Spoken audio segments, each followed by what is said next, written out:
बिस्मिल्लाहिर्रहमानिर्रहीम अस्सलाम वालेकुम स्टूडेंट्स। आज हम पढ़ेंगे गैसियस एक्सचेंज इन लंग कि ह्यूमन बॉडी के अंदर फेफड़ों में गैसों का तबादला किस तरह होता है। ये एक छोटा सा टॉपिक है, आज की वीडियो लेक्चर में इसको कवर करेंगे। तो चलिए अब स्टार्ट लेते हैं गैसियस एक्सचेंज इन लंग। तो एक्सप्लेनेटरी पर्पजेज़ के लिए यहाँ पर हमने एक सिंपल सा डायग्राम बना दिया है। ये दो क्या है, ये है हमारे लंग्स और रिस्पायरेटरी सिस्टम का थोड़ा बहुत एनाटमी हमने पिछले वीडियो लेक्चर्स में डिस्कस भी किया था, शायद आप लोगों को समझ आ चुका होगा। यहाँ पे थोड़ा सा इसको फिर चंद पॉइंट को रिवाइज करेंगे। यहाँ पर ये ऊपर वाला ट्यूब लाइक स्ट्रक्चर क्या कहलाता है, या पाइप लाइक स्ट्रक्चर जो है, इसको ट्रैकिया कहा जाता है, ट्रैकिया। और ये ट्रैकिया जो है आगे एक पॉइंट पे, यहाँ पे इसको कैरिना रीजन कहा जाता है। इस पॉइंट पे दो ब्रांचेस में डिवाइड हो जाता है और हर एक ब्रांच को ब्रोंकस कहा जाता है और दोनों को ब्रोंकाई कहा जाता है। हर एक लंग की तरफ एक एक ब्रोंकस चला जाता है। तो ये हो जाएगा ब्रोंकस। ब्रोंकस जो है ये सिंगुलर है और ब्रोंकाई फ्लूरल है, दोनों को ब्रोंकाई कहा जाता है। अच्छा, फिर ये ब्रोंकाई जो है आगे फर्दर भी स्मॉलर ब्रोंकाई के अंदर क्या होता है, डिवाइड होता है, जिसको प्राइमरी, सेकेंडरी और इसी तरह टर्शरी ब्रोंकाई कहा जाता है। और जब ब्रोंकाई का डायमीटर लेस देन 1 मिलीमीटर हो जाए या 1 मिलीमीटर तक पहुंच जाए, तो उससे आगे जो पाइप बनते हैं, छोटे छोटे ट्यूब लाइक स्ट्रक्चर बनते हैं, उनको फिर क्या कहा जाता है, ब्रोंकियोल। तो अब यहाँ पे ये छोटा सा ये वाला पाइप क्या रिप्रेजेंट करता है, ये है ब्रोंकियोल। ब्रोंकियोल, तो ये हो गया ब्रोंकियोल।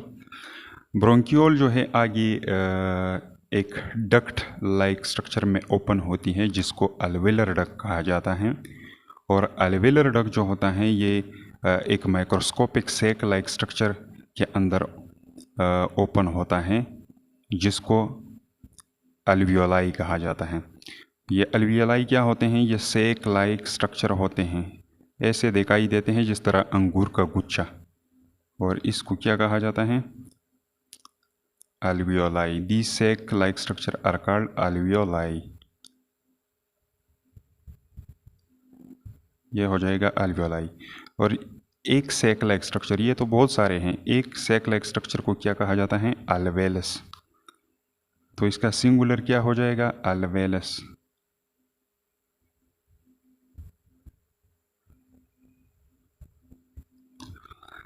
तो एक्चुअल एक्सचेंज ऑफ गैसेस जो हैं वो कहाँ पे होता है, अल्वेलस के अंदर होता है।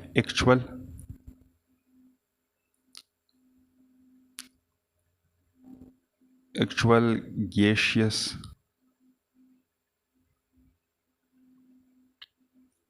एक्सचेंज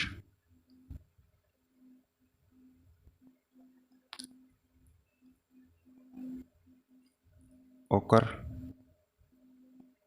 in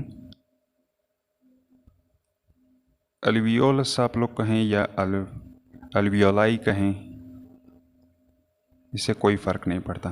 तो एक्चुअल एक्सचेंज ऑफ गैसेस कहाँ पे होता है, ये अल्वियोलस में होता है। तो एक्सप्लेनेटरी पर्पज़ के लिए यहाँ से हमने क्या कर दिया, एक सेक लाइक स्ट्रक्चर निकाल दिया, मतलब एक अल्वेलस को उठा दिया और इसका स्ट्रक्चर एनलार्ज कर दिया। तो चलिए अब देखते हैं कि इसके अंदर क्या मौजूद होते हैं। तो ये अल्वेलस जो है ये एक सेक लाइक स्ट्रक्चर होता है। यहाँ पे आप लोगों को ये स्ट्रक्चर नज़र रहा होगा, ये क्या है, एक तीली नुमा स्ट्रक्चर है। और इसका एक पतला सा दीवार होता है, थिन वॉल होता है, जो कि सिंगल सेल लेयर से बना होता है। This is a single cells layer. ये एक लेयर होता है, एक दीवार होता है, जो किस चीज़ से बना होता है, सिंगल सेल से बना होता है। और ये सेल कौन से सेल हैं, ये है एपिथेलियल सेल, एपिथेलियल सेल्स। तो ये हो गए एपिथेलियल सेल। अब इस एपिथेलियल सेल्स पर, ये एपिथेलियल सेल्स जो हैं, इनके ऊपर एक दागा नुमा सा प्रोटीन मौजूद होता है, एक तार की शक्ल में प्रोटीन इन सेलों के ऊपर मौजूद होता है। इसको याद रखना इम्पोर्टेंट है, आगे एक डिजीज़ आने वाला है जिसमें आप लोगों को ये चीज़ हेल्प देगा। और ये जो है हमने रेड कलर से रिप्रेजेंट कर दिया है, ये दागा नुमा प्रोटीन। इसको इलास्टिक फाइबर कहा जाता है। ये क्या है? Elastic fibre. ये एक तारनुमा सा प्रोटीन है और ये इन एपिथेलियल सेल्स के ऊपर मौजूद होता है और इसको इलास्टिक फाइबर कहा जाता है, जो कि इस अल्वियोलस या अल्वेलस जो है इसको इलास्टिसिटी प्रोवाइड कर देता है ड्यूरिंग ब्रीथिंग टाइम। तो ये तो हो गया अल्वेलस का स्ट्रक्चर या अल्वियोलस। अल्वियोलस के नीचे यहाँ पर एक मेम्ब्रेन मौजूद होती है, ये आप लोगों को नज़र आ रही होगी, जो मैंने ब्लू कलर से बना दी है। इस मेम्ब्रेन को कहा जाता है बेसमेंट मेम्ब्रेन। Basement membrane. तो ये हो गया बेसमेंट मेम्ब्रेन। और बेसमेंट मेम्ब्रेन के नीचे यहाँ पर खून की रगें मौजूद होती हैं। यहाँ पर क्या मौजूद हैं? ब्लड कैपिलरीज मौजूद होती हैं।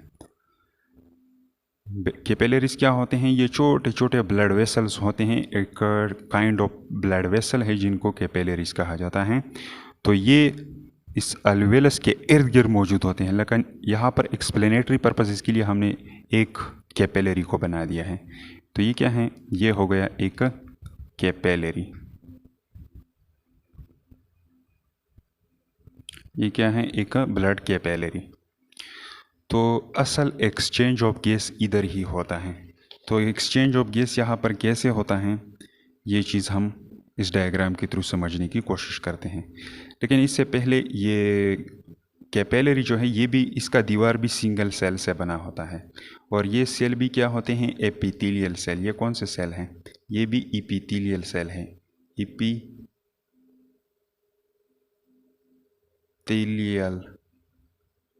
सेल्स। लेकिन इन एपिथेलियल सेल्स के लिए एक स्पेशल नाम यूज़ किया जाता है, एंडोथेलियल सेल। Endothelial sales.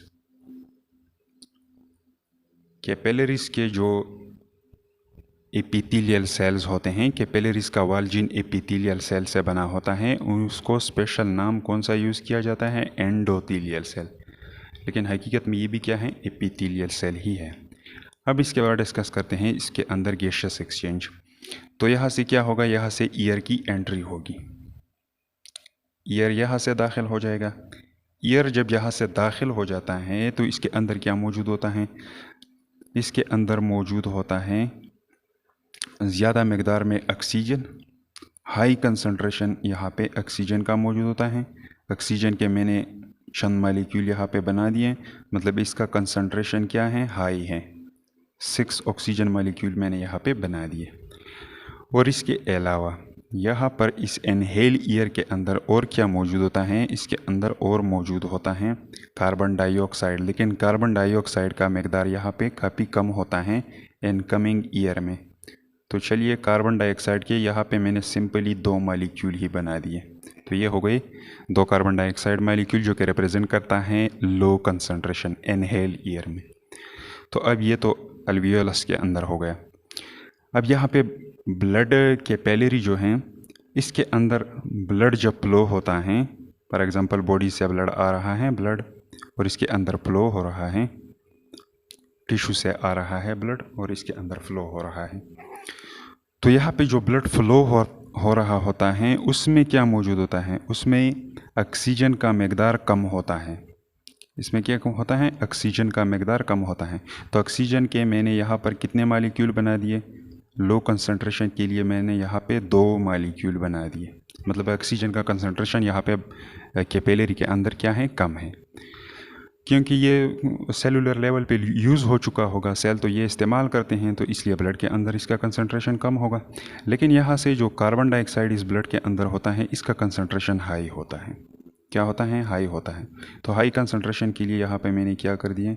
बहुत सारे कार्बन डाइऑक्साइड मालिक्यूल बना दिए, जो कि ये रिप्रेजेंट करता है कि ये हाई अमाउंट में मौजूद है किस चीज़ में, ब्लड में। अच्छा, तो ये तो हो गया कार्बन डाइऑक्साइड का कंसनट्रेशन। चलो 6 मालिक्यूल बना देते हैं ताकि आप लोगों को बेहतर तरीके से समझ में आ सके।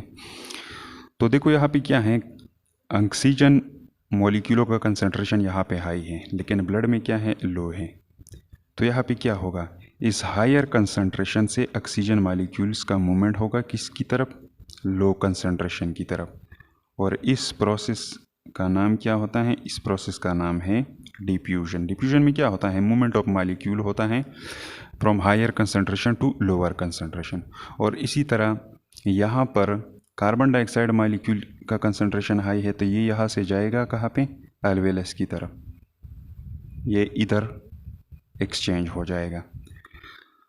तो इसी तरह एक्सचेंज होता है एल्वेलस रीजन में। ऑक्सीजन का कंसंट्रेशन हाई है तो from higher concentration to lower concentration, और कार्बन डाइऑक्साइड का कंसंट्रेशन यहाँ पर हाई है तो ये यहाँ से जाएगा एल्वेलस की तरफ। और यहाँ पर ये क्या हो जाएगा, एक्सचेंजेस ऑफ गैसेस हो जाएगा। अब यहाँ पे आप लोगों से मैं एक क्वेश्चन पूछ देता हूँ, अगर आप लोगों को इसका आंसर आता हो तो कमेंट बॉक्स में जवाब दीजिए, अगर ना आता हो तो फिर मुझे बता दीजिए, मैं आप लोगों को कमेंट के ज़रिए इसको एक्सप्लेन कर दूंगा। यहाँ पे इनहेल्ड एयर जो होता है इसमें नाइट्रोजन भी मौजूद होता है, नाइट्रोजन N2 गैस, और इसका कंसंट्रेशन भी यहाँ पे काफ़ी हाई होता है, ये तकरीबन 78% होता है इनहेल्ड एयर में। तो ये क्यों इस तरफ मूवमेंट नहीं करता, इसका डिफ्यूजन इधर क्यों नहीं होता, ये आप लोगों के लिए क्वेश्चन रहा। ये क्यों ब्लड की तरफ डिफ्यूज़ नहीं हो रहा, क्योंकि ब्लड में इसका कंसंट्रेशन नहीं होता, कम होता है, बिल्कुल होता ही नहीं, और यहाँ पे काफ़ी ज़्यादा है। तो ये यहाँ से यहाँ हायर कंसंट्रेशन से लोअर कंसंट्रेशन की तरफ मूवमेंट क्यों नहीं कर रहा, ये आप लोगों के लिए क्वेश्चन हो जाएगा। अब इसके बाद नेक्स्ट वन जो है टेडबिट दिया हुआ है उन्होंने। तो टेडबिट में उन्होंने लिखा है कि the size of the lung of any organism is related to the activity and the body form of that organism. के लंग का जो साइज़ होता है, ये फेफड़े जो हैं इनका साइज़ जो है ये रिलेटेड होता है ऑर्गेनिज्म की एक्टिविटी के साथ और उसके बॉडी के साथ। कैसे, चीता जो है, चीता, और इसके अलावा सेकंड वन जो है एलिफेंट,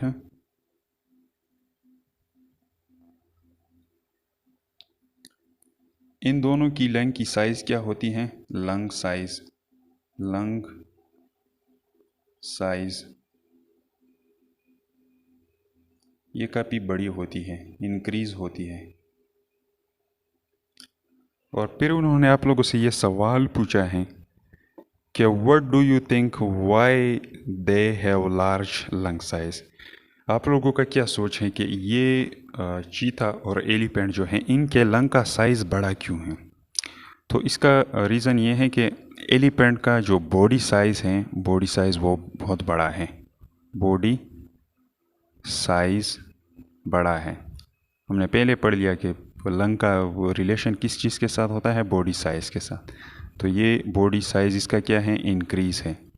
तो जब बॉडी साइज़ इंक्रीज़ होगा तो इसमें सेल्स भी ज़्यादा होंगे, तो सेल होंगे उसको ऑक्सीजन की सप्लाई भी ज़्यादा ज़रूरी होगी, ताकि सेलुलर लेवल पे क्या कर दिया जाए, ब्रेक डाउन किया जाए और एनर्जी पैदा किया जाए। तो इसलिए बेटर एक्सचेंजेस ऑफ गैसेस के लिए और ज़्यादा मकदार में ऑक्सीजन की सप्लाई के लिए एलिफेंट के लंग का साइज़ बड़ा होता है। इसी तरह चीता को अगर देखा जाए तो ये भी क्या है, काफ़ी फास्ट भागता है। इसके मसल क्या होते हैं, कंट्रैक्शन और रिलैक्सेशन करते हैं। तो इन कंट्रैक्शन और रिलैक्सेशन के लिए किस चीज़ की ज़रूरत होती है, एनर्जी की ज़रूरत होती है। और एनर्जी कैसे पैदा होती हैं, ग्लूकोज मालिक्यूल जो है इनका सेलुलर लेवल पे ब्रेक डाउन होना, इससे एनर्जी पैदा होता है। लेकिन ये किस चीज़ की मौजूदगी में ब्रेक डाउन होता है, ऑक्सीजन की मौजूदगी में। तो इसी तरह चीता जो है उसकी एक्टिविटीज़ जो हैं वो हार्ड एक्टिविटीज़ हैं, तो उनको परफॉर्म करने के लिए ऑक्सीजन की सप्लाई ज़्यादा होनी चाहिए। तो इस लिहाज से चीता के लंग्स जो है उनका साइज़ भी क्या होता है, बड़ा होता है। तो ये था छोटा सा लेक्चर, उम्मीद है समझ में आ चुका होगा। नेक्स्ट वीडियो लेक्चर में हम बायोलॉजिकल कॉन्सिक्वेंसेस ऑफ स्मोकिंग पढ़ेंगे।